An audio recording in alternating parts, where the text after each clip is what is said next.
Hello বন্ধুরা, কেমন আছো? আশা করি ভালো আছো। তো নতুন একটা ভিডিও নিয়ে চলে আসলাম। তো ভিডিওটা কি তোমরা দেখতে পাচ্ছ? তিননাথ ঠাকুরের মেলা হচ্ছে। তো অনেকের মনে প্রশ্ন থাকতে পারে যে তিননাথ ঠাকুরের মেলাটা আবার কি?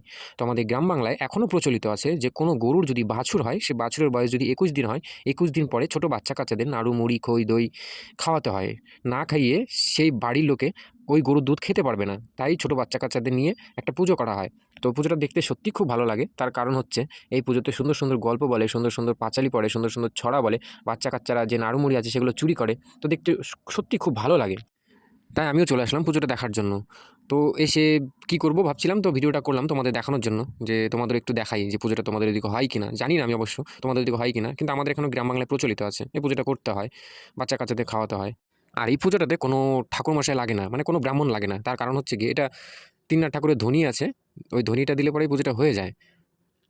এই ভিডিওতে সম্পূর্ণ পুজোটা তুলে ধরা আছে। তো তোমরা দেখো ভিডিওটা না টেনে অবশ্যই বুঝতে পারবে যে পুজোটা কেমনভাবে হয় আর কি, কি আছে এই পুজোতে। নাড়ুমুড়ি কিভাবে চুরি করে সবকিছুই আছে এই ভিডিওটাতে। তো না টেনে সম্পূর্ণটা দেখো। না তোমার চুরি করতে না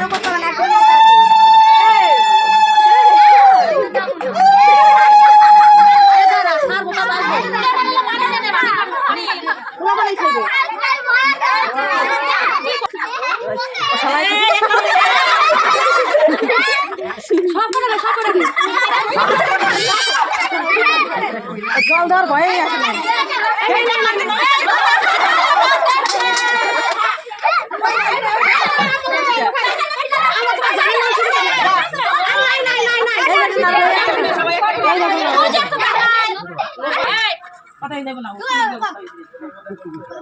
তো ফাইনালি পুজোটা হয়ে গেল। তো এখন প্রসাদ বিতরণের পালা। তো আমাদের প্রসাদ দিয়ে দিল। আমরা এখন প্রসাদ নিয়ে বাড়ি চলে যাব। আর এরকম গ্রাম বাংলার নতুন, নতুন ভিডিও পেতে অবশ্যই চ্যানেলটির পাশে থেকো। আর ভিডিওটি যদি ভালো লেগে থাকে তাহলে অবশ্যই চ্যানেলটি সাবস্ক্রাইব করতে ভুলো না। তো এখন টাটা।